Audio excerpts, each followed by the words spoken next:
Buenas tardes a todos. Siguiendo dentro del bloque 6 de fisiología digestiva, vamos a ver ahora el segundo tema de motilidad del aparato digestivo. Bien.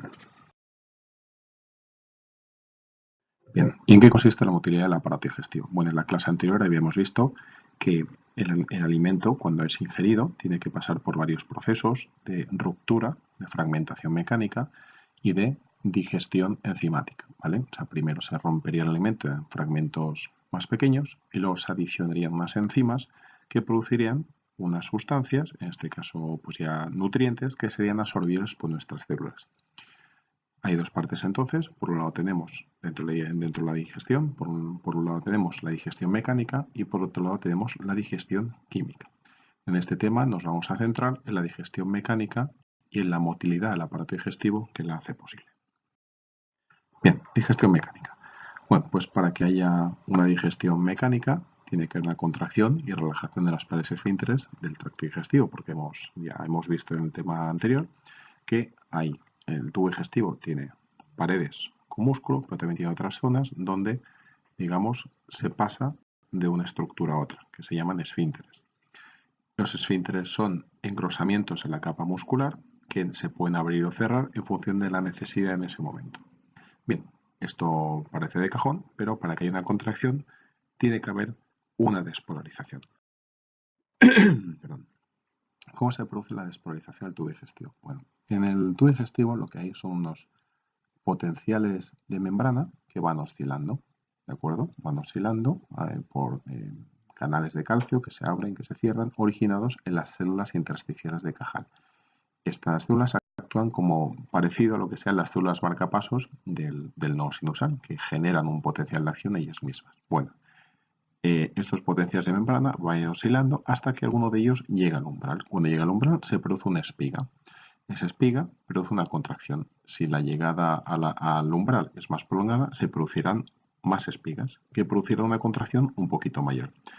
Si la célula muscular alcanza el umbral y lo mantiene en el tiempo, se van a producir salvas de espigas que van a producir contracciones más intensas. La frecuencia de estas espigas va a oscilar entre 3 y 12 por minuto, dependiendo del punto del tramo del tubo digestivo en el que nos encontremos. Bien, las espigas, como ya hemos dicho, son despolarizaciones de membrana y por tanto van a generar una contracción de esta. Bien, vamos a empezar por el principio. El alimento llega a la boca y lo masticamos. Bien, ¿para qué sirve la masticación? Pues por un lado, está aquí en la parte central, lo que hacemos es romper los alimentos en partículas más pequeñas. Los mezclamos con la saliva, que lo lubrica para facilitar la dilución, pero además inicia la digestión de hidratos de carbono y de lípidos con la mielasa salival y con la lipasa lingual. Bien, la deglución inicialmente tiene una parte voluntaria, es básicamente el paso del alimento de la arcada dental hacia la faringe, y como he dicho tiene tres partes. Una parte voluntaria, que es la etapa oral, formamos un bolo en el centro de la lengua y lo impulsamos hacia atrás. Una vez el bolo alimenticio llega aquí, ya en la faringe, ya el control es involuntario. El paladar tracciona de tal forma que ya el alimento no puede volver hacia atrás, la epiglotis se cierra para evitar que haya una aspiración de este alimento a las vías respiratorias y se relaja el esfínter esofágico superior, ¿vale? Este que está aquí para hacer que pase el alimento al esófago. La tapa esofágica, cuando el alimento llega también al esófago, pues es, como os podéis imaginar, pues también involuntario. Bien, ¿qué pasa cuando el alimento llega al esófago? Cuando el alimento llega al esófago, se relaja el esfínter esofágico superior, pasa el alimento y se vuelve a cerrar. Entonces, aquí se va a producir una contracción peristáltica primaria que va a empujar progresivamente, se va a ir produciendo, va a ir bajando, va a ir como exprimiendo, en este caso el esófago, haciendo que baje el bolo alimenticio hasta el esfínter esofágico inferior. Una vez llega aquí, se va a relajar y el alimento va a pasar al estómago.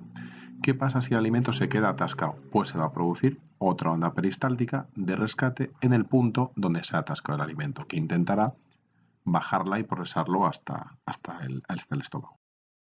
Bien, el estómago, nos acordamos de la clase anterior, tiene tres capas musculares, la longitudinal externa, una circular media y una oblicua interna. Sus partes serán fundus, cuerpo y antro, con el esfínter pilórico, esfínter esofágico inferior y finalmente con el duodeno. Bueno, las fases de la motilidad gástrica son tres: relajación, mezcla y distensión y vaciado gástrico. Vamos a verla. Bien, ¿qué es lo que pasa? ¿Qué es la relajación? Bueno, llega el alimento al estómago. Entonces, ¿qué va a pasar? Bueno, pues va a dar unas aferencias al trocoencéfalo y estas aferencias van a producir una distensión. Esta distensión va a aumentar hasta 1,5 litros la capacidad del estómago. Y todo esto está mediado por un reflejo vasovagal involuntario.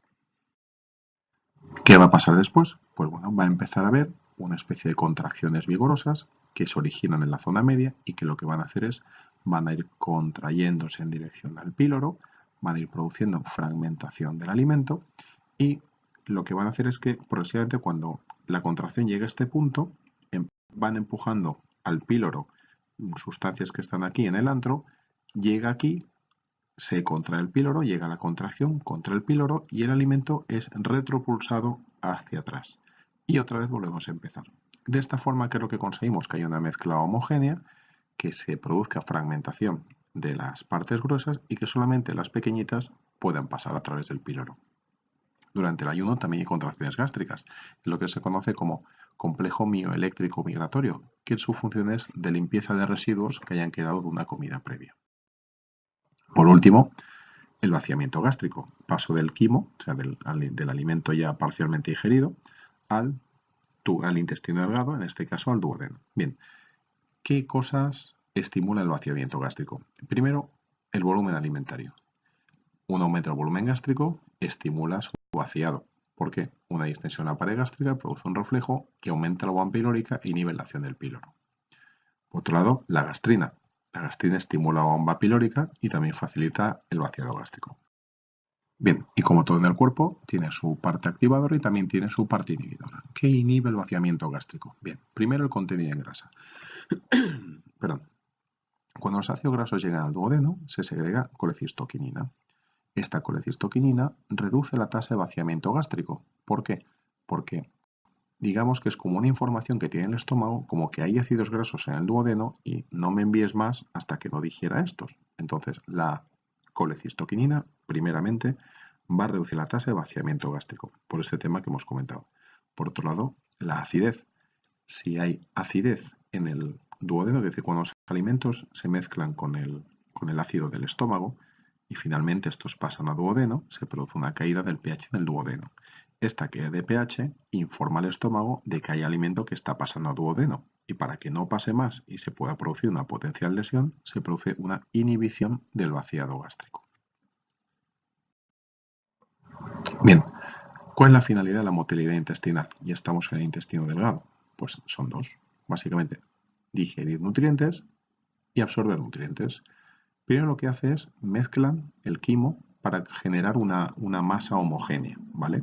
Por otro lado, la mucosa intestinal habíamos visto que tiene un borde en cepillo, que se llama, que son vellosidades que lo que hacen es aumentar la superficie de intercambio, de tal forma que el quimo se expone completamente contra la pared intestinal y ahí es donde se va a producir la absorción de nutrientes. Por último, van propulsando el quimo no absorbido hasta el intestino grueso.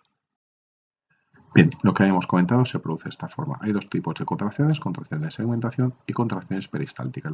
Las contracciones de segmentación, lo he intentado representar aquí, lo que van a hacer es ir mezclando las diferentes partes que pudieran haber dentro del intestino delgado hasta generar una mezcla bastante homogénea. Esta mezcla, paralelamente, se va a ir desplazando con este tipo de contracciones. ¿Y qué es la válvula ileocecal? La válvula ileocecal es la válvula que se encuentra al final del ilion, al final del intestino delgado.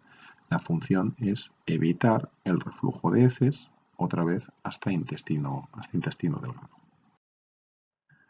Bien, y llegamos al intestino grueso. ¿Y cómo se va a mover el intestino grueso? Pues va a tener dos tipos de movimiento. Por un lado, contracciones de mezcla o segmentales, similares a las que hemos visto, mediadas por las austras, que se van a producir fundamentalmente en el ciego y en el colon proximal, en esta parte de aquí, ¿vale?